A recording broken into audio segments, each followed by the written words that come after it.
Okay, Troy, There you go. All right. I'm gonna get this fuzz off my microphone. Okay, here Serenity we now. go.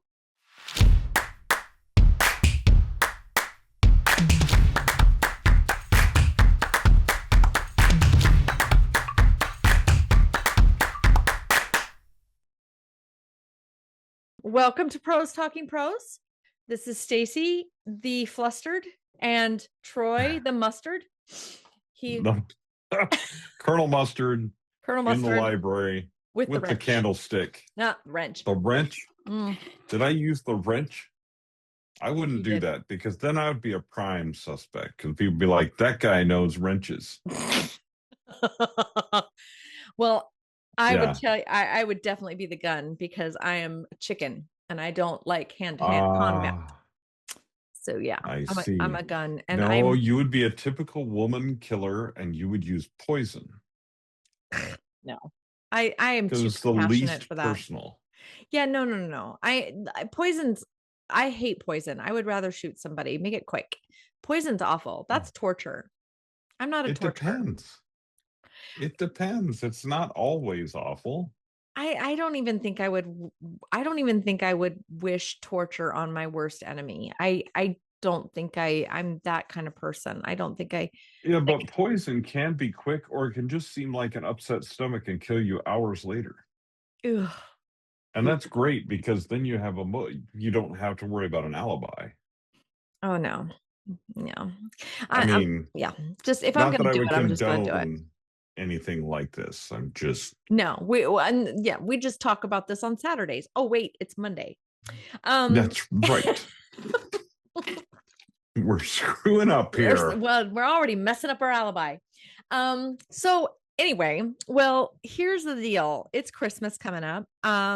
We we are like part of my problem is it's Christmas coming up, and I am not usually I'm a little more organized before the holidays, and Mhm. this year I am not. This year I Oh am my. very not organized. And it's probably because this year is the first year where I'm an empty nester. Ah, So, yeah. and I am not the Christmas preferred Christmas mom this year. This year it's going to be the in-laws. Mm. So, Yeah, yeah, that I got them. happens Yeah, too. so I got them for Thanksgiving this year.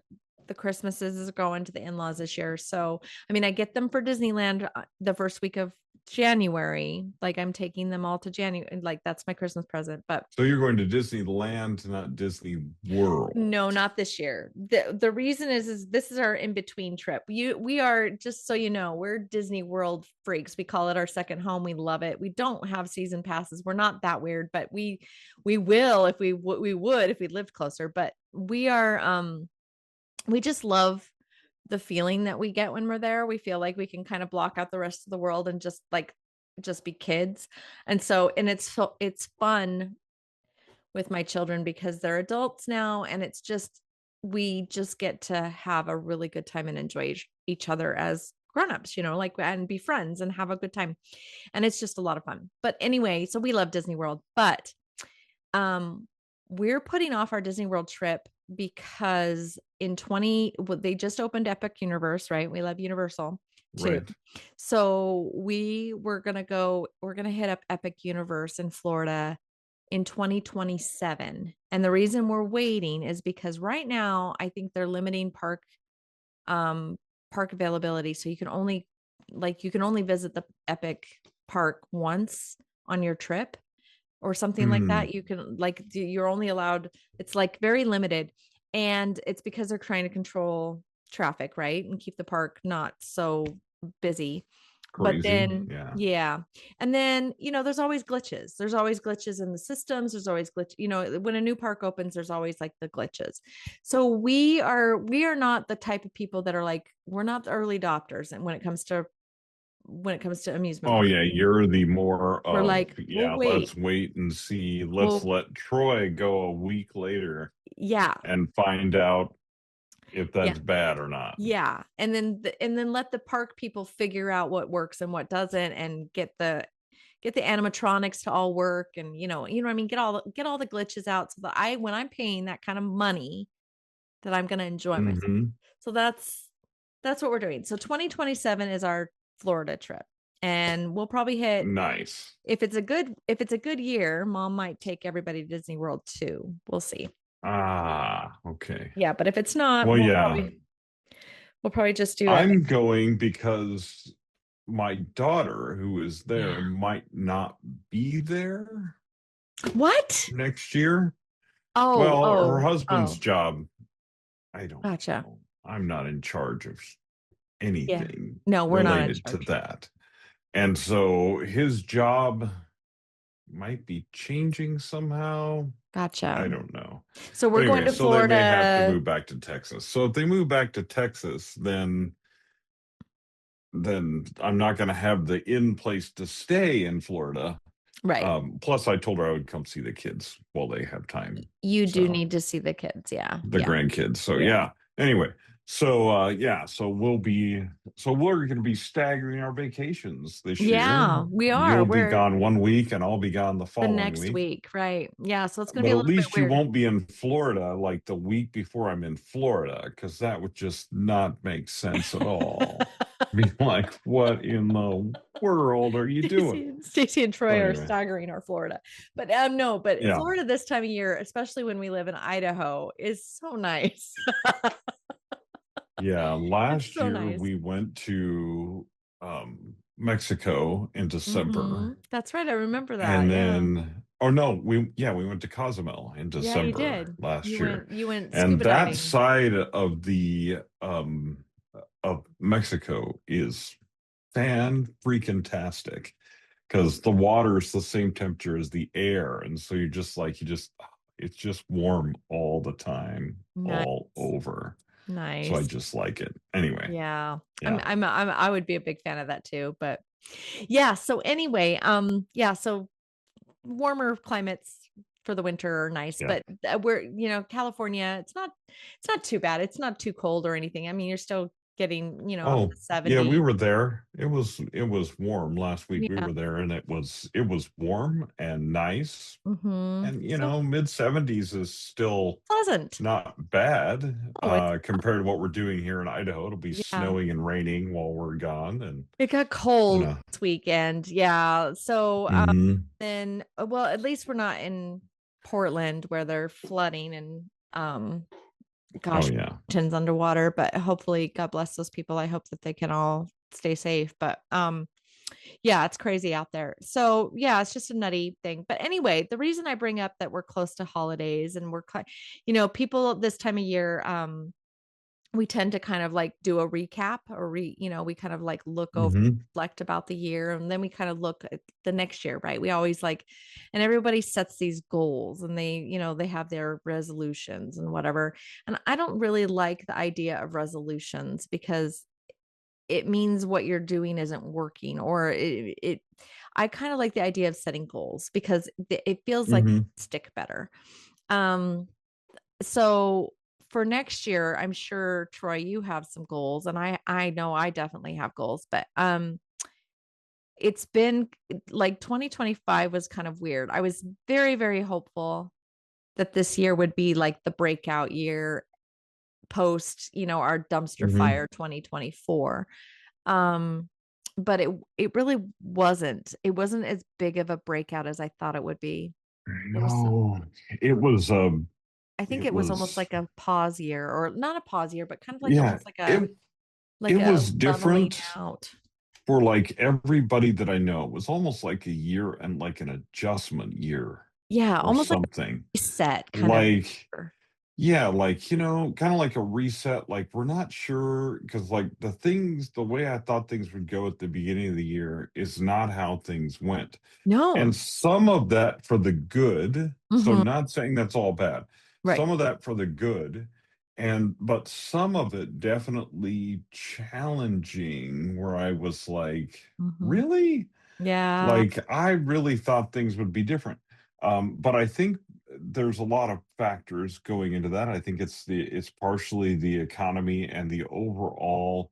I think there's an overall mood Yes, that's it's a just like, and if you're remaining positive, you're literally fighting that mood mhm, all the time. all the Like there's some people around me that I'm like, man, if you can't find some positive thing to say about something, maybe you should just be quiet for the next 12 months or something.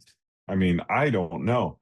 And I mean, I'm trying not to be that way, but I mean, there's yeah. just some people that are just like, they're clearly their reflections on the year and on everything else are like, Well, you know? yeah, and I'm not yeah, I'm looking at 2025, like you said, kind of as a reset year. It seems like it was a year where I could kind of like, instead of going full bore into something that maybe it might have taken me the wrong direction, because like you said, things didn't kind of like fall into place like I expected them to, which, and like you said, not really a bad thing.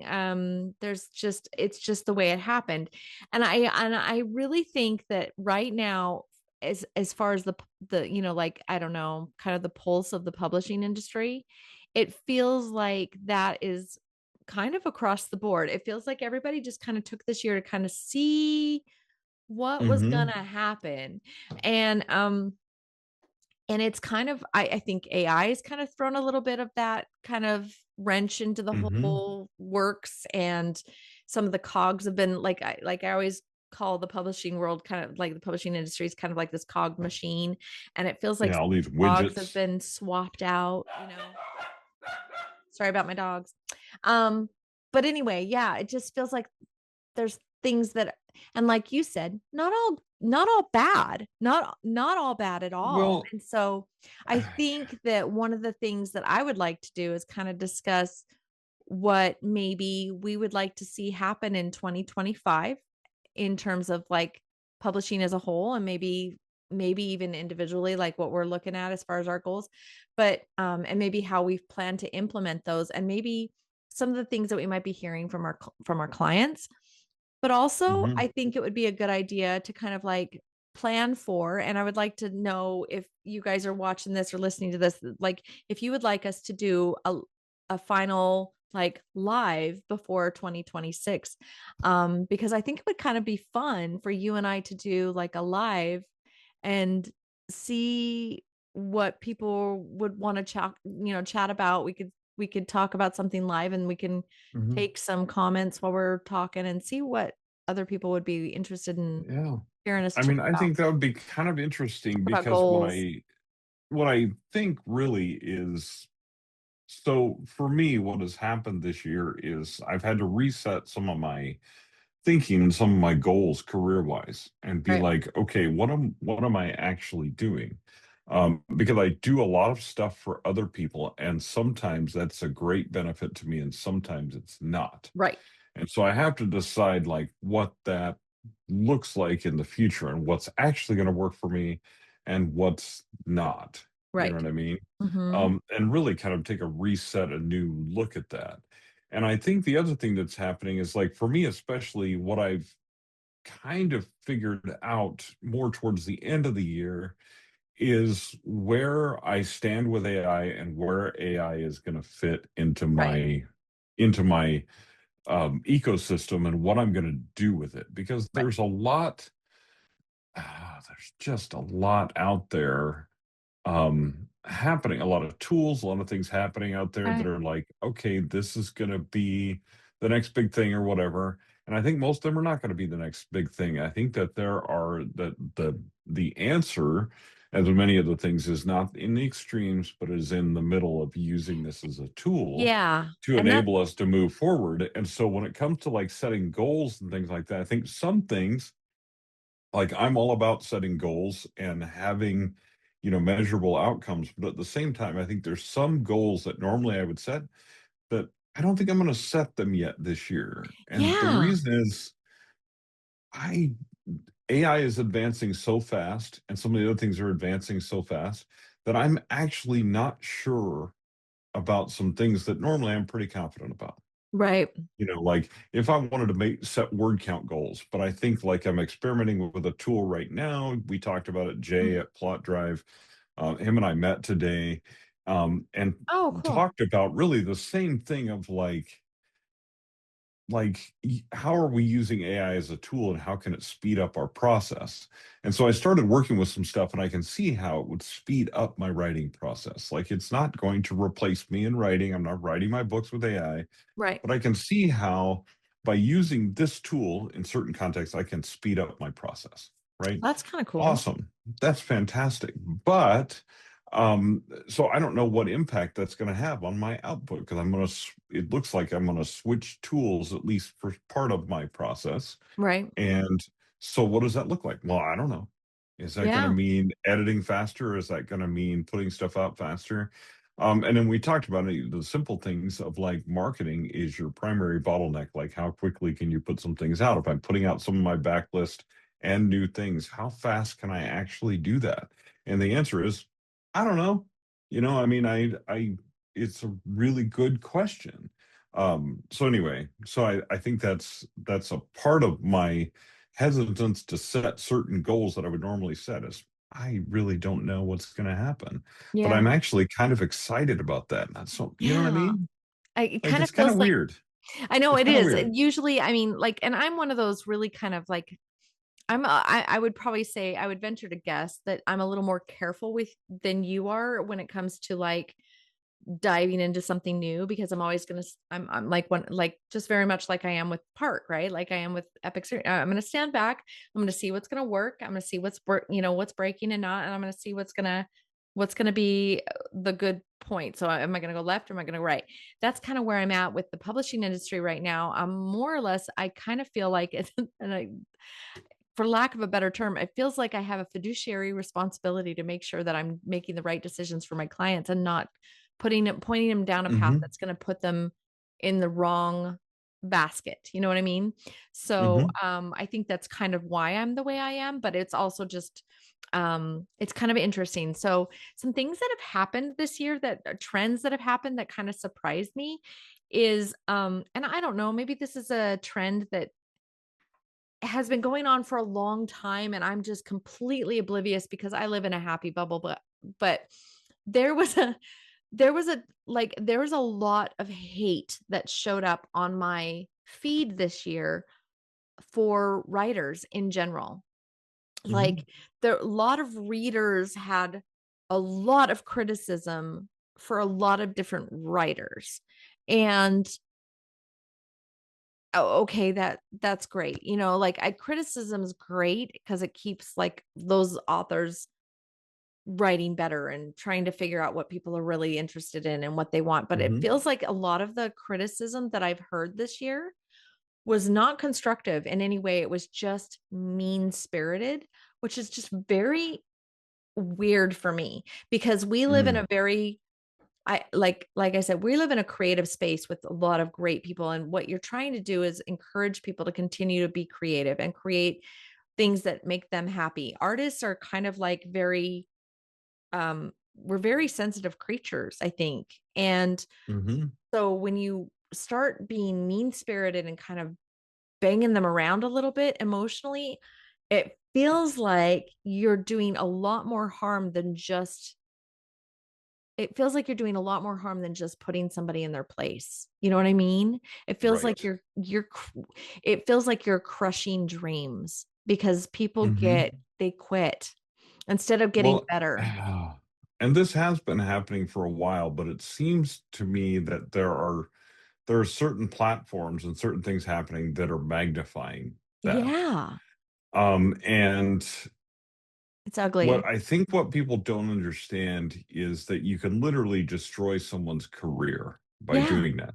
Now, there are people out there and writers out there, as you and I both know, who are doing things that like I think they're questionable, and I think they're probably going to harm their career anyway. right. I mean, Right. well, it's But Darwinism, right? It's gonna like people are yeah, gonna get weeded it's people out. are going to get sorted out. But But man, the the meanness, the difference is being, professional criticism and being mean, where it gets mhm, personal. And but part of the problem is that writers are getting personal too. And so right? it's just like one of these things where I'm like, there was a time when you as a writer generally stayed pretty neutral on some topics. On your personal page, you can do whatever you want, but on in some areas you stayed pretty much neutral because I still live by this rule. I still tell that's all like my how authors, you well, yeah, because that's how you don't lose parts of your audience. You know what I mean? How and you you don't don't lose yourself in that whole mess because, well, and you don't become like I don't want to become an icon for anybody's ideology.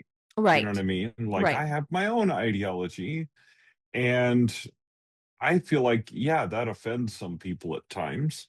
Sure, everybody's does it seems like nowadays. Nobody can agree on Mhm. anything. And we sure as hell can't have a civilized discussion about it. But Feels like that. um I feel like there was a time when you literally there were people that just remained neutral and people left them alone. And now it feels like if you don't take a stand on something that someone else feels is important for you to take a stand on, then You're they damned. say, well, you can't not take a stand. You have to take a stand one way or the other. Yeah. So you're damned I'm if you like, do and you're damned actually, if you don't. Right. not everything. There's not Right. everything that you have to take a stand on publicly. Now, I mean, you should have your own feelings and all that kind of stuff. But at the same time, I don't feel like it's something that you absolutely have to do Right. of like take a stand So, on everything. But there are people that are just demanding that of authors. And then when they do take a stand, one side or the other gets mad at them and it turns into, or both sides in some cases, and it yeah. turns into this Right. whole fiasco that's like, do you like the way this guy writes stories or not? I Right. mean, because And that, we know, like some of the great authors of our time, what I would call modern fiction authors, were mhm, not great people. As right. far as, you wouldn't necessarily espouse to their philosophy, you wouldn't even necessarily hang out with these people, but they write damn good stories. Mhm. Okay, well, you know, And really, isn't that what this is all about? I mean, this is like, I mean, it's an entertainment business, really. Books are social, books are, just yeah. like movies, but they are, and they're for your entertainment, guys. They're for your entertainment, maybe to even to shape, maybe they do go a little deeper and shape the way you think. But Hmm. in reality, folks, authors, like Troy said, it's not a good idea to put these people up on pedestals and put them in a place that makes them uncomfortable or that they're not prepared to be. Um, Case in Hmm. point, like this poor girl, guy, they, whoever they, however they identify right now, um, got slaughtered when he was originally writing. He was a she, and he identified it as she, and he was like, I'm gonna screw this up and I apologize, but um he was writing a book that got slaughtered in the critiques and reviews, and then they gave him such a hard time that he now is like, instead of shutting up and just writing better and writing the next book, he took to social media and just continued to blab about their whole experience, and then started blaming the editor and blame, like, and it just, Hmm. it's blown up in his face so much so that now he's switched identities, like he's switched sexual identities, and he's claimed to have moved out of the country, which everybody's saying that they don't believe he's actually done. But it's such a huge, like, controversy online, when all that would have happened was he pre-sold a bunch of books, was pretty successful at it. When the books came out, they were harshly reviewed. Instead of just shutting up and writing book 2 and making it better and starting over, he like made the mess bigger by just getting his feet and hands just mucky by getting into those comments. Hmm. I think that the rule of thumb should be for you as an author, if you are writing a book and you are getting into social media and you're getting into that world where you have to, kind of interact with readers, right? And I can totally understand, one of our listeners, he reached out one time and he says, I just completely stay out of this. Like, I don't even want to, it doesn't even matter. I write my books and I don't Hmm. even care. I'm not even want to engage. And I kind of Yeah. understand why you would do that, is because, dude, these people are brutal, and they don't even, like, half the time they don't Hmm. even know, they're not saying anything to be nice or to be constructive or to be, like, even encouraging. It's just all mean. And so I think Hmm. my rule of thumb is going to hold in 2026 as far as trends. Create an author profile. It needs to be separate from your personal profile. It needs to be the persona and brand that you want to be forward facing, and whatever that means, and however you want to present that, but you need to be thoughtful about it. You need to be specific and intentional with your posts, and then shut up. Like, just stick to the book. If your book is diving into politics or diving into sexual orientation or diving into these controversial topics, understand and know that if you're going to engage with your readers and commentators on that topic or in those topics, you're going to alienate yourself from other readers. So I Hmm. kind of like the idea of just staying neutral. And just like Troy said, do you like the book or not? Like, if not, okay, move on and find another writer. I'll keep writing. And Right. it's just kind of interesting to me that if more and more writers did this, I think the hate thing might fizzle out, because it's Well, the thing is, exhausting. the hate thing comes and goes in waves, Hmm. and it's sometimes is based on things that are arguably legitimate, and other Right. times it's just based on things that are not. And And really, like this is another one of those publishing trends that comes and goes of yeah. how much authors want to interact with readers and how much readers want to interact with authors, but then they slam those authors when they interact with them, and then those authors disappear, and everybody goes, "Why don't authors come and play with us anymore?" I'm looking at you, Goodreads, and Yeah. you know what I mean, and but that's why. It's because Right. the playing with readers turns into a painful experience that's not only debilitating to that writer and perhaps their career because of reviews and stuff like that, but it gets It personal. gets So it's personal. personal. The problem is writers have oftentimes some of the biggest and most fragile egos of anybody that I know. Hmm. And it's kind of because you almost have to. You have to believe in your work so much that you're willing to throw it out there in front of everybody and let them slaughter it. But when they do slaughter it and you get that first 1-star review, and even if it feels a little bit true, then you're like, it's that can be devastating, Yeah. absolutely devastating. So the answer is like, how do you do that? Well, I don't know. I mean, you know what I mean? Like it's hard to navigate that because of how much it changes. But I think this year, a lot of the things happen because it's compounded by AI hate, and Yeah. then compounded by social media of like, and also by this thing of that you have to take a stand one way or Right. another Right. on various different issues, which is again like you don't have to take a stand on those issues necessarily in a public forum. Not in a public You can forum. just be a Yeah. writer, and I mean, if people ask you about that and you want to answer, you are welcome to do so. But there's a lot of tokenism and cultural misappropriation and all that kind of stuff happening because authors are trying to go, see, I like this thing, or see, I support this thing. And I'm like, just write your story. You know what I mean? Just write your Just write a story. story, and write a good Like, story, write a and good story write a with good good story. characters, and if those whether those characters are gay or straight or whether those that should have nothing to do with your story. Yeah. The only That's reason all. you should have a gay character in your story is if you have a character in your story who is gay, Right. because that's who they are. Because Right. this is the whole this that it's my whole argument about this tokenism thing is that Mhm. it's foolish because your characters are someone. Yeah. And when we get into that woo-woo side of writing, whether you're channeling those characters or whether those characters, whatever you want to talk about it, to me, those characters often come to you fully formed, Yeah. and you're getting to know them as the author. Okay, awesome. So if that character is black, white, Mexican, Hispanic, whatever the case may be, or if they're gay or straight or whatever the case may be, trans, who cares? They're a Hmm. person. Yeah. That's one of the things that, John Irving does that amazingly well is he writes characters that are just people Very and tangible. Hmm. very tangible, very real characters. And honestly, again, like we talked about before, that's what's going to set you as a writer apart from AI.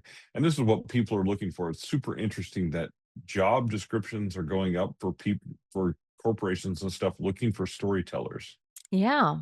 because people are so tired of the AI crap Yep. that they're looking for someone that can make an emotional connection with someone through marketing and things like that. Right? Exactly. Oh, you mean that's a human being, not AI? Yeah. Oh, well, okay. It took us an entire year of this huge AI explosion to discover that the way to be better than AI is to be human. Yeah. Oh, well, Oh, okay, yeah. awesome. But I mean, you know what I mean? Like that's it, I know we got off on a tangent, but No, but that's okay. this is a part of like when we're looking at next year. I mean, what I see happening with AI is AI is very much going to settle into its place as a tool.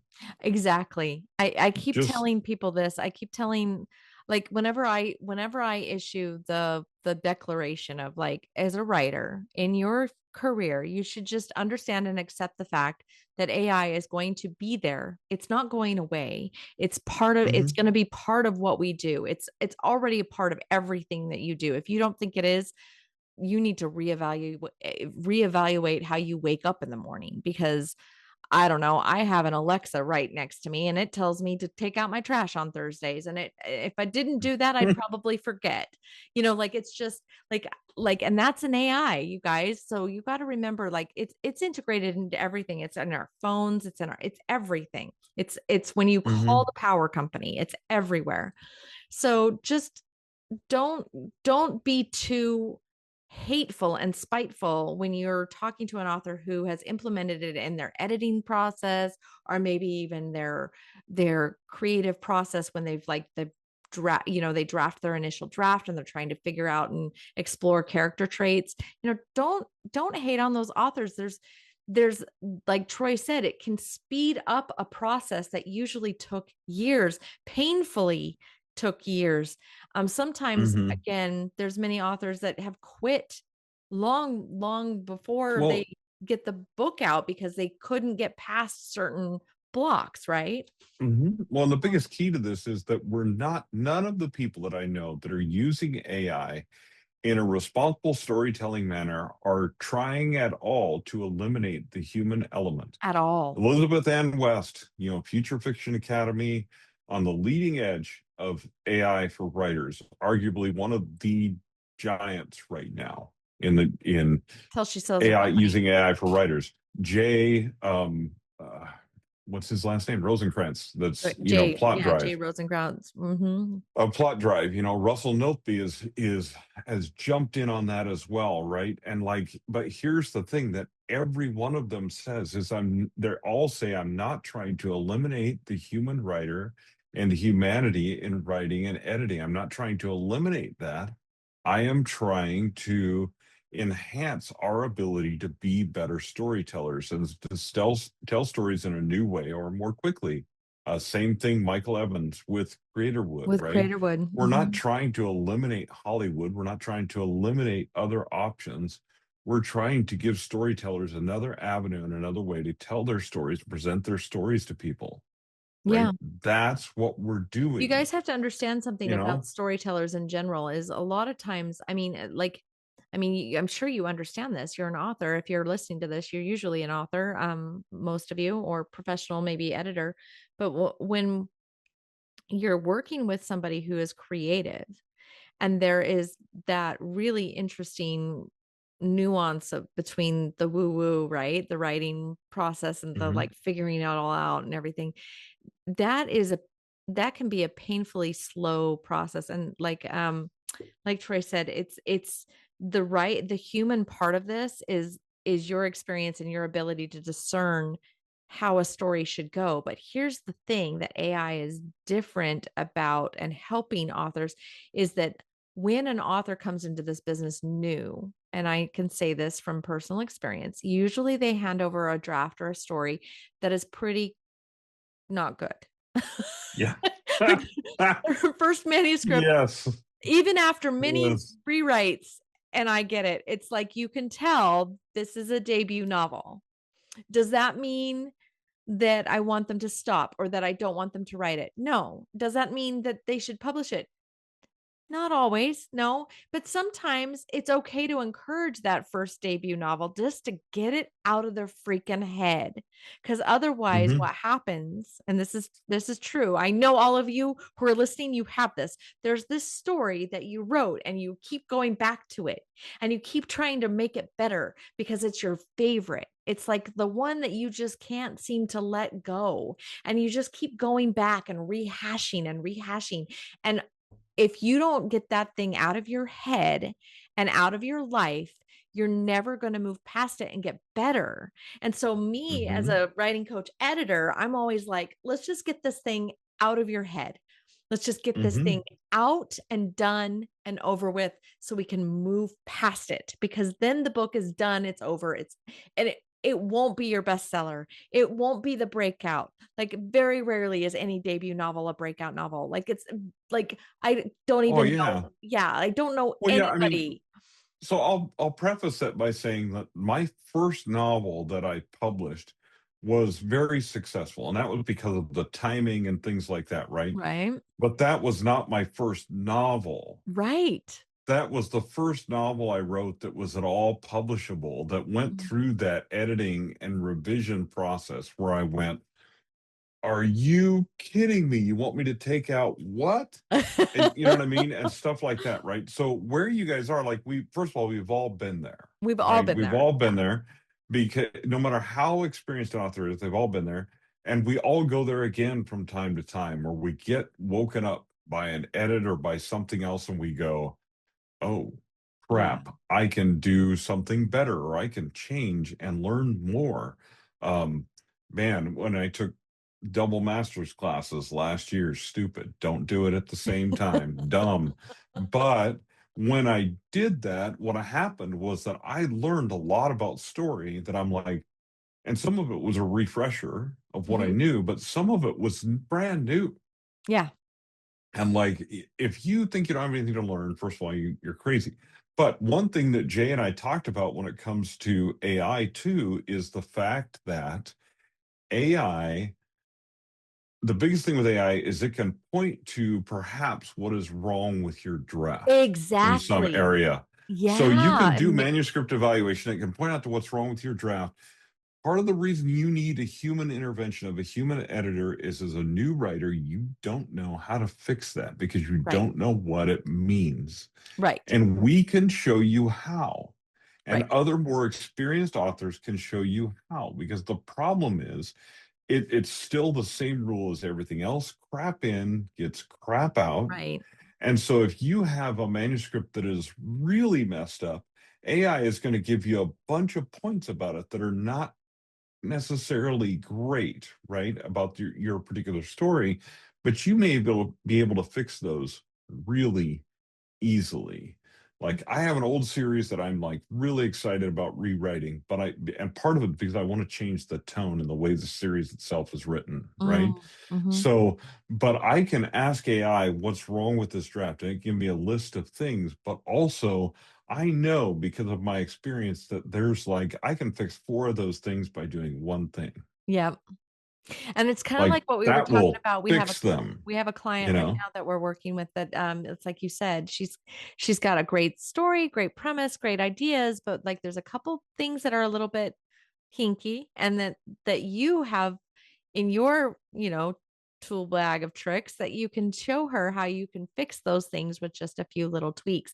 That's what's Hmm. that's what's interesting about this, and that's why I brought this up is because like I said, if you're a new author or you're an author, even if you're a seasoned author and you're kind of just like, I want to get better at this thing, um, AI can help us get better faster. And that's the thing that I was kind of wanting to point out is that it's not something to slam the door at. It's something to kind of consider when it comes to writing because um it can point out those trouble spots. Now, that really depends also on you and how you how you approach your manuscript. I had one client, Hmm. she reached out to me one time and she says, I just keep throwing it in chat and it keeps giving me these compliments. And I'm like, your prompt is not right. You're not asking the right questions. So, Yes. so you have Well, to first be of all, careful. you're not asking the right questions. Mhm. The other part of it is, so like, in order for an editing prompt to work, to make an editing prompt work, it has to be a little more complicated than most people make it. Yeah, people don't And make the it reason complicated is, enough. so I just posted this on my social media, and I'm going to keep spreading the word about it. And I Okay. may even do a video about it. But Yeah. so there are a couple people that I know that are like, they are the leading edge and have very scientific, practical explanations. In fact, one of them has a marketing course that I may take the first of the year, Okay. simply because it talks about AI. Okay. And so they've conducted these experiments, and actually, Ricardo Rizzi is conducting one right now with authors, Oh, where okay. you're asking chat, a whole bunch of people are asking chat different questions, and we see what percentage of them actually get the same answer. And Good. these are more Good. subjective questions. But well, the post that I saw today was about when you ask Chat GPT how it arrived at a conclusion, Yeah. and it spits out an answer. And let me just tell you something, everybody, and you can go check it out for yourself. Every one of those answers is a lie. Mhm. Every one. And the reason is that chat window and that chat program has no access or insight into the mechanical process in the background that dictates why it selects a certain thing for certain people in certain circumstances. Right. It cannot tell you why it answered that way. So you guys need to understand something also about chat. It's really good at stroking your ego. Hmm. It's it's made to make you happy, right? Hmm. It's made to give you an answer. It's made to satisfy your curiosity and whatever they think that might be. And Yeah. so, case in point, I went to Chat GPT today because I wanted to see if I could get some gift present ideas for my nail tech, who is like the most impossible person to shop for because he's highly motivated. He's extremely techy. He's also very much a minimalist in terms of like his his um his materialism. He does like things that are posh. He likes things that are expensive. He likes to be on the cutting edge of technology. He's also an engineer at heart and he day trades. So this is a guy that like holy crap. Like he's Yeah. so Like, what in the very world? oh, and he plays Yeah. pickleball like 4 days a week. Like he's just Oh. this young 30-year-old weirdo, right? Like just out of the box Vietnamese crazy weirdo. And I have no idea what to get him. But when I was sitting in his chair last week, he gave me the game, this Silent Hitler, and he thought it was so funny. Like he was like, "This is the funniest game. You're gonna love it." And I was like, "Are you gonna teach me how to play it?" He goes, "Absolutely." And I was like, "Cool. You're gonna come over. We're gonna have a over my Christmas party. You're gonna show me how to play this." He says, "Okay." So like, here's this guy that like I have no idea what to get him. He's very thoughtful. Every time I sit down in his chair, we're having like a philosophical, like, like some kind of conversation about, nuance and gluons and, the stars and, Mhm. cosmetology Oh, and, yeah. yeah, everything, like everything. Anyway, I have no idea what to get this guy. So I threw my prompt in there with all of this and I talked that stuff in there. I was like, I have no idea, but this is what he likes. This is what he's doing. He's about to get it, he's engaged. He's gonna go get his bride here in a couple weeks. And like his family is really traditional and he's not traditional because he was here, so I gave all this background, right? Like it was a big long prompt. Chat comes back with like 4 suggestions, guys. Guess what they were? You should get him a coffee mug that can connect to an app. you should get him a notepad and a note pen that he can write down his philosophical ideas. And you should get him a pickleball set. All of these things are useless, folks. None of those work. And it didn't do me any good. As detailed as that was, the insight was Mhm. no more deeper than I gave it. Like I couldn't give it anything Well, more. and The chat didn't see anything that I didn't already know. so my friend calls this is what him and this other gal that works at his company, they call it spicy autoresponder. That's what AI is right now, really. Is a That's exactly spicy what it is. autoresponder. That's Now, exactly right. is can that be useful for an author? It Yes. can. Yeah. Can it be? And there are things that AI does really well. Coding. Right. Coding, it's getting better and better at it. It Right. hallucinates less and less, but you're giving it small chunks of context, right, Right. to work within, and also very structured, rigid models to work within that it can know the rules. Right. Right. Okay. The problem is that writing, there are so many non-rules, There's and so many non also rules. asking it why it did something, how it came to the conclusion. Because one of the things that the experiments that this company did was they basically went and they had 100 people. I think it was ended up being more than 100 people. But 100 people go to chat and ask, "What is the best knife set under $300 for a home chef?" Are you kidding me? That was the And question? then and said to rank the top three, right? Okay. And I mean, and here the reason why is it's a very It was a very basic. subjective. Yeah. Well, it's a very subjective question Right. because Best is a weird define word. best, Yeah. right? Define best. Right. But what we're wondering is how does chat define Yeah. How best? When does you chat? tell it to Yeah. give me the best answer, how does it define best? Right. The knife sets, there were like a total of probably 20 different ones that it recommended, and they were all over the map. For some people, they were number one. For some people, they were number two. For some people, they were number three. For some people, they weren't on Wow. that list at all. Wow. Like there, it was just, and it was all over the map. So random. And so then you ask chat, why, when 100 people ask you for this list, why do we get 100 different answers? Hmm. And chat says, well, best is very subjective, which is a non-answer, Right. Mhm. right? And then it spouts off this, it was a long sentence or whatever, but it was clearly it's a lie. Now it's not chat lying to you because it's intentionally lying and it knows I'm telling this person an untruth. It's because it doesn't know. Doesn't It know, but has no framework, but it has to no fill in the basis for gaps. that, but it has to answer you somehow. So the Hmm. next most probable word in the sentence that will make you happy is what it puts in there. Right. So So it's a it's a spicy generated lie. autocomplete. Hmm. It's a generative because it's generating things because it does not know things. Right. It did not go, there was not a humanoid version of chat that went out, bought 3 knife sets from Amazon, tested them on cutting carrots and tomatoes in the same salad, and then said, these ones are the best. They stay sharp the longest.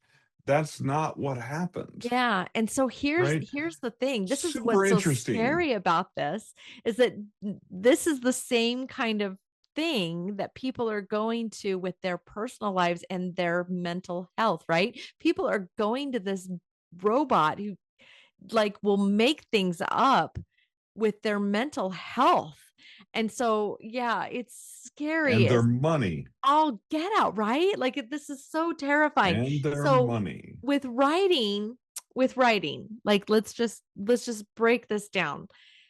In 2026, I want you to all make a promise that when you are using ChatGPT or any other AI model, whether that be pro writing aid, whether that be um, you know, like Jay's model, which is he uses multiples inside of his plot drive. Whether you're using Novelio, whether you're using anything to create Hmm. anything to help you get through your writing process, promise me that you're going to scrutinize it with a very, very fine tooth comb and get your brain into every nook and cranny of that answer, because Hmm. it is not going to be it is not going to be a legitimate answer unless you do that. Right, writing things for copy and everything is, it's still just not, it's not great. And so you have to kind of get in there and mess with it. One of my clients, who's her English is her second or third or fourth language, her first language is Italian, and she and I had some go between back and forth when we were going through the post editing of her publishing project. Like, she was like, we like, she had some edits that she needed to do after we'd already published the book, and she wanted to make these changes, and they were subjective changes, but they were changes that she wanted to make, based on some criticisms that she got from some clients, or from some readers, which, God bless her. Okay, let's do it, because it'll make it better. But the Hmm. thing is our correspondence back and forth was getting a little bit heated, because she would respond to emails that I was sending her with Chat GBT. Ooh. And so I was not under, like, I could hear that I was not talking to her. Like, I could hear that I was talking to a machine, and that she was using chat to help her respond to questions and things that I was saying in my emails, and she was using, and I was like, "Oh, okay." So I even brought it up. I said, "Are you using chat to talk to me right now? Because I feel Hmm. like I'm not talking to you. We need to have a conversation. Like, we need to have a sit down conversation." So it was like a couple days later that we ended up finally getting down and having a Zoom meeting. And sure enough, she had been using it to help kind of like put her thoughts together. But what she didn't understand, because English is not her first language, is that what she was sending me was almost hostile, because Hmm. she didn't recognize that what she was saying was You not don't recognize tone. right. And not only that, tone in an email anyway is garbage, but it's just really, really difficult for some people to understand that when you're sending things just using a chat generated answer, or even a chat generated chapter, guys, you're going to run into some issues with tone and interpretation and that Tone, subjective nature of emotion, writing. Mhm. interpretation. And Yeah. that's why, even if you're creating drafts with AI, the human input part of it, of editing that draft, which in my mind is a lot more work than just It's a writing lot, the just as writing the reading it. draft, because I'd rather write the draft and have AI help me Rewriting. um, Yeah. with Or, rewriting yeah. and editing, rather than the other way around. Now, I understand there are people that are the other way around that love rewriting. Hey, God bless you. Go do that. Yeah. That's great. Um, just don't skip the human side part of it. Please. Yeah. You know what One I side mean? or the other of But I that mean, coin needs to it's be the human. same thing with like email copy and social media posts and things like Mhm. that. Is like AI is really good at creating those things. It's Mhm. awesome at creating them, drafts of them, Drafts of but them. you as a human still need to go check them, Right. because as good as it is, there are still mistakes to be Yeah. found in those drafts, and it's your responsibility to check them before you send them out. So Right. there are automations that you can create that will automatically respond to your emails for you based on what the person said and what the subject line Oh, is, yeah. and I've noticed they that. will. Gmail's Oh doing yeah, that. there's one that's called Fixer. There's a couple other ones, and then there's just automations that you can create if you create a chat agent or an AI agent that Yeah. will automatically respond to things. The problem with it is it's not you that's responding. Right. So that machine may create things that you would not normally say, or that you Right. would not normally create. Or And it's that is not the right because, answer. or it's not the right answer. And because it's based on, maybe you fed it, your agent, a whole bunch of data about your books or your business or whatever. And the thing is, AI is better than it ever used to be for Yeah. long context things. Specifically, OpenAI 5.1 and 5.2 are both good at long form context, Right. Right. right? But there are still hallucinations and mistakes that happen. And the longer and the more complicated the information that you give to the AI, Uh-huh. the harder it is for it to give an accurate answer. This is probably why, in your particular case, if Mm-hmm. you had gone into agent mode and had created, instead of one long conversation about what your Oh, yeah, yeah, nail tech yeah. may have wanted, Yeah. but if you'd created three or four short ones in agent mode, specifically in agent mode, so that Yeah. the AI can go out and search the web, it's going to give you much better Much suggestions, better. Yeah. In fact, right? Perplexity, is it Perplexity or it's Perplexity? Perplexity is a better AI for that because I think it operates in Hmm. that agent mode. It It's operates in more, agent mode most mhm. of the time, and it is pretty good at longer context prompts. Yeah. Really, the best, of course, right now is Chat 5.1, 5.2, although Claude 4.5 is Yeah, really, but really you still close. you still have to remember it's a generative AI. So you're going to still it's a text centered AI in that it's going to generate that text. If you want data, Mhm. you're going to have to be very specific about wanting that data. And then again, site check it because it's going to be, and when I say site Mhm. check it, I mean CITE, site check it, because it's not always going to be Well, right. yeah, Claude 4.5 can actually output data in a couple different formats if we're getting way off topic here. If you prompt I it know. to, suddenly this became an AI discussion I again. know it did, didn't it?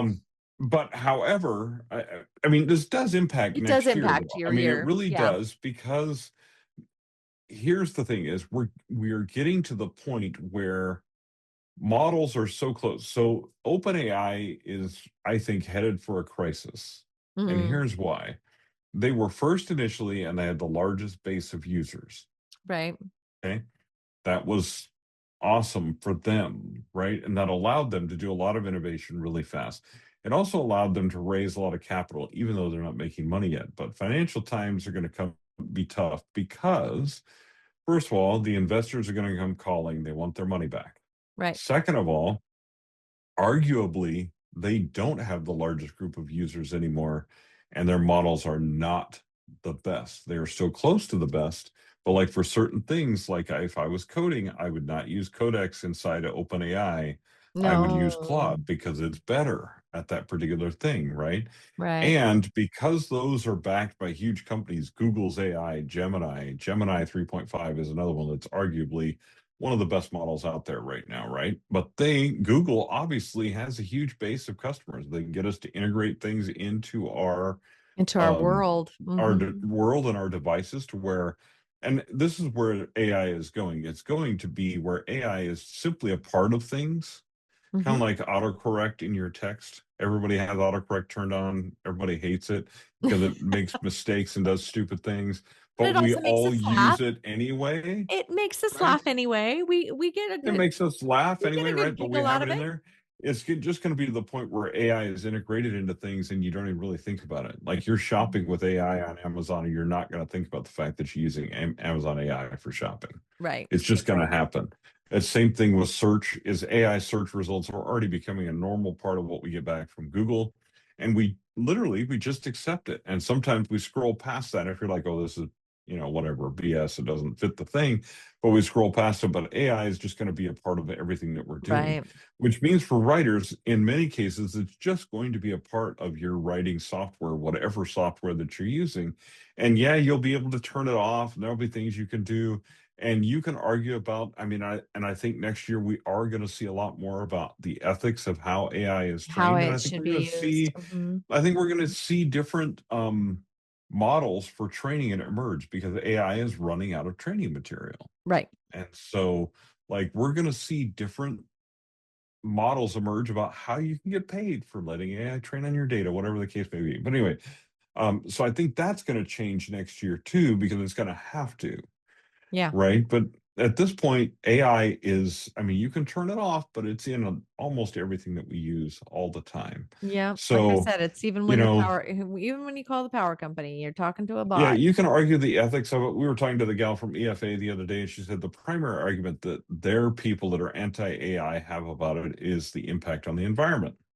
how Oh much yeah. water it uses, how much power it uses, all Yeah. that different kind of thing. This is why we're spinning up nuclear and new forms of nuclear and things like that to power these huge data centers that we need for AI, right?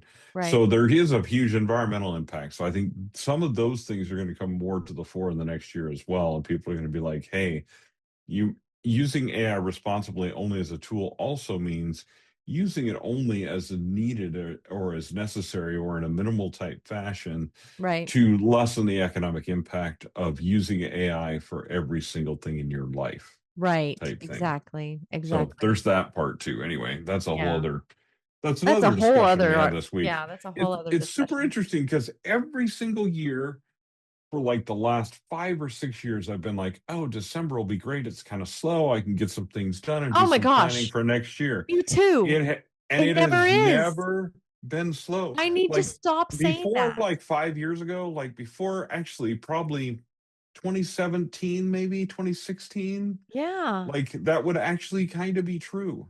Not But anymore. like Like I need since to then, stop saying it that. has never I been keep slow the last couple weeks of December. I'm I like, told I my have mother meetings all this week, have all this things to week, do all this week. And right? then people saying, hey, it's the holidays. Are you going to come over for dinner? And I'm like, yeah, I'll be there for 45 minutes to eat your food because I'm freaking busy. Here's I'm what I like, oh think, my like, goodness. here's what I think I need to stop doing. I need to stop because I feel guilty the entire month. I feel so guilty. Um, Oh, because I I feel don't feel guilty for guilty. my family and I feel guilty for my friends and I feel guilty about I feel guilty about my clients. Like I feel guilty all the way around. In fact, so much so that I had a dream last night that Snoop Dogg came and stole my rental car, took me to the airport late, and then took off with my luggage. And I couldn't find Snoop for hours. And I finally had to track somebody down, some random dude. I don't know who he was, but he happened to have Snoop Dogg's number. So I could call Snoop Dogg and tell him to bring back the freaking rental car. He had all my luggage. And Snoop said, I'm sorry, I'm busy right now. And I said, I don't care. And this was my dream, folks. Like, honestly, I woke up with the most amazing tension. The most amazing tension, and you were probably high as I could was like, be, too. what is going on in my brain? Like, it was so funny, but it's like this guilt ridden, like weirdness. I Well, think okay. that what I want to do, and this is what I'm going to say, this is what I'm going to say. I'm putting it out in the universe. I'm going to take next week off. It's the week of Christmas. I'm going to take it I've off, right? Is that next week? already got a meeting planned for you that week, so you're gonna have to work at least one day. Listen. Okay, that's fine. One time. But like I've got there's family and friends obligations that I have next week, right? So I'm going to take next week off. I'm going to tell my clients I love you. Like everybody just spend time with your family. Like there's no emergency here. Like none of your books need to be done this week. Let's just chillax. So I'm going to do that. And then I'm going to, from now on in December, I'm going to say, I'm going to be realistic. And I'm going to just say, instead of taking the month off of December and going, oh yeah, I'm going to work on my book and I'm going to get my stuff ready for the next year and I'm going to be so organized. I'm just going to say the week of Christmas I'm not working. I'm going to spend time with my husband so he doesn't leave Mhm. me. I'm going to, hug on my kids and hug my dogs. And I'm just going to relax and I'm going to enjoy it because I know it's all going to be chaos and Snoop Dogg's going to take off with my luggage the next week anyway. So I might as well just relax for There one you go. freaking week. But I'm still going to set those goals. I'm still going to be chaotic. I'm still going to, we got to get this done, because there's so many things that are exciting and wonderful and excite like things to look forward to in 2026. I'm totally excited Mhm. about it. I'm totally I'm on fire about what Troy and I are doing with Alibi Syndicate. I'm putting together boxes for our onboarded authors that I'm so excited to bring them on with all this amazing fun and help them get their books launched and everything. By the way, just a little side note, I'm working with an author that was recently with Down and Out Publishing, right? And then got taken off and because Down and Out's not in business anymore. And so So we're relaunching all his books under his new brand that he's created. It's all, him. And so we're doing all of this. And I told him this weekend I was going to work on, I got all his covers done. I got all of his books reformatted. Everything's done. And I told him that this weekend I was going to work on his metadata. I was going to put together all his metadata for the, and we're going to put everything back up on the platforms. And I'm not kidding. This poor man who's been published for years, he said in an email, what's metadata? And I'm like, Yeah. shame on publishers. Shame on them. Hmm. Shame on them. Like that is like I cannot believe it. This man has experience. Like he's Hmm. been writing and well reviewed for years, guys, and he didn't know. Hmm. And so like I'm excited because Troy and I are taking Alibi Syndicate and we're teaching authors these things that they Hmm. need to know to be successful in their brand, not just with the books that they publish with Alibi, but with like what we do at Print to Pro, which is to teach you guys how to be author focused businesses, like how to Hmm. be in business for yourself. I'm so excited about that. Like Oh just yeah, I makes am me so like hyped about light it. up Like I'm really hyped about it because I this is something that I've said that publishers should do all along. all along. Is you educate your authors first of all, and then you advocate for them in their self-published careers as Right. well, and wherever else they publish books. Like who cares? Use our marketing skills that we teach you everywhere. Right. Because first of all, you become more successful everywhere, which means you become more successful with us. Mm-hmm. But also, just because if we're really in this business like publishers are supposed to be, to Right. actually help authors build a career, not just build a backlist and build money for us, well, then why don't we do that? Right. And that's I think been the downfall of a lot of different publishers. I don't know. I'm really looking forward to next year. I've got some personal goals too with my Me writing that too. I think are really exciting. I think I'm Um, actually going to finish my book. I well, there's a bunch of shorts and other stuff that I'm going to do as well, but and I'm relaunching a series. I'm going to relaunch it slowly throughout probably the next 2 years is my That's new really plan. good. And the reason is because, like we were talking about with other people, the speed of marketing and the speed of Hmm. having to release things is really a challenge. And Hmm. so instead, maybe it's time to just slow down a little bit and spend time on the releases and spend time on building the excitement and stuff behind this series and another one that I want to do. And then there's two larger works that I want to finish. One of them in particular that's just it's been on my radar the last 3 years. And so it's time to just finish. It's a nonfiction, but it's time to just finish it. It's just Yeah. time to get it done. Time to get it So done. anyway, Me too. yeah. I think so too. I think I So have a nonfiction and a fiction. I would love to see myself get them done. So I'm gonna take the time to do that. But there's just yeah. there's an amazing amount of hope for the future, guys. I want you all to feel that. I want you to feel like that. I mean, our discussion today kind of veered off into the AI world, but of course, like Troy said, it's going to probably be a lot like that because in the future, like AI is just going to like kind of spiderweb like AOL did in the early days of the internet. It's gonna probably Hmm. spiderweb into everything that we do. So just be aware of it and don't be afraid of it. Just learn how to work with it. It's just kind of things change is inevitable. We as humans, we adapt, we learn to grow. Like that's how we stay alive in this world. And let's just adapt and grow. But at the same time, be hopeful for the future. If you don't like it, change it. Like Hmm. if you don't like it, change it. Um, and then just, be you, allow your creative self to kind of show its colors and don't be afraid to continue to learn and grow. Like I have so much to learn and like every time I encounter a roadblock or a wall, call Troy up and hey, do you know this? And like, like what am I looking at here? And then if he doesn't know, he's like, I don't know, let's figure this out. Like we'll figure it out. Like it's okay to admit when you don't know everything. It really is. It's Hmm. okay. But also just remember what's really important in this life. What's really important in this life is your relationships, your experiences, the things that you take with you. You know, we're all born naked and we all die naked, guys. And like in this life, all you have to show for it is your experiences and your relationships. And I want you guys to remember that. I want you guys to take that with you when you are writing and learn and grow. Don't try to rush through it because life is too fleeting.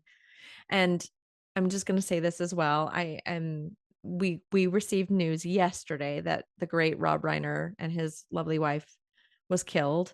And you know, talk about a creative, like, right? He was just all Hmm. over the world of writing and the world of producing and editing and directing, and like he was just all over it. And he was an amazing icon um in our age. And you know, it seems weird to say because he was in his later 70s, but he died too young. And like, I feel like we were Hmm. ready for some more from him. I think he was even working on a new Spinal Tap movie. So I think there was some stuff that he was still working on. And I feel like we've kind of been gypped a little bit there. That's a really bad word. I keep saying that, guys. Sorry if I offended anybody with that, but I say it way too much and I'm so sorry. Trying to erase it out of my terminology. But anyway, but yeah, I feel like we're getting a little bit cheated Hmm. by Rob's death. But I feel like you guys should take that as a cautionary tale that our life is only as good as we live it, and it's not forever. We None of us will live forever, unfortunately, but also fortunately. We get to leave a stamp on this world if we choose. And I feel like as creatives, you have a very unique opportunity to do that. So take advantage of it, do it. And for 2026, let's have a really kick-ass year. I feel like Troy and I should go ahead and schedule a live. Next week is like Monday is the what is it? I'm not looking at the calendar Monday right now. is, yeah, let me look at the calendar really quick. I got it in front of me here. So Monday is the 22nd. The 22nd. And so the following that the Christmas is Thursday, right? Or Friday.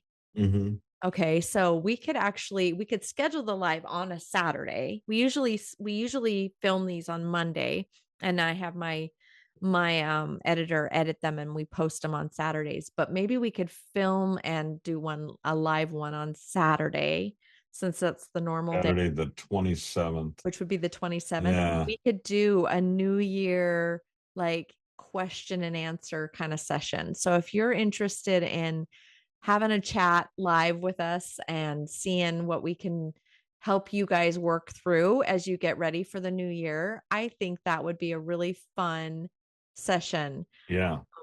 So, We should, maybe we'll set up like a YouTube live or something yeah, like that. And for those of you that listen to the podcast, it'll be on the podcast, normal podcast right, channels right. You later can listen to or it. whatever. The But question. we'll put it on there kind of raw. Maybe we'll just put it Yeah. on there kind of raw, not really edit it all that much and Yeah, we'll just see what happens. let you guys see how it So, goes, how it flows. But anyway, I think that we'll go ahead and plan on that. So I'll put it out onto the internets in my socials, and Troy, you do the same, and then we'll see you guys all on Saturday the 27th, 27. right? Okay. So we'll Yep. plan on that, and we'll do it.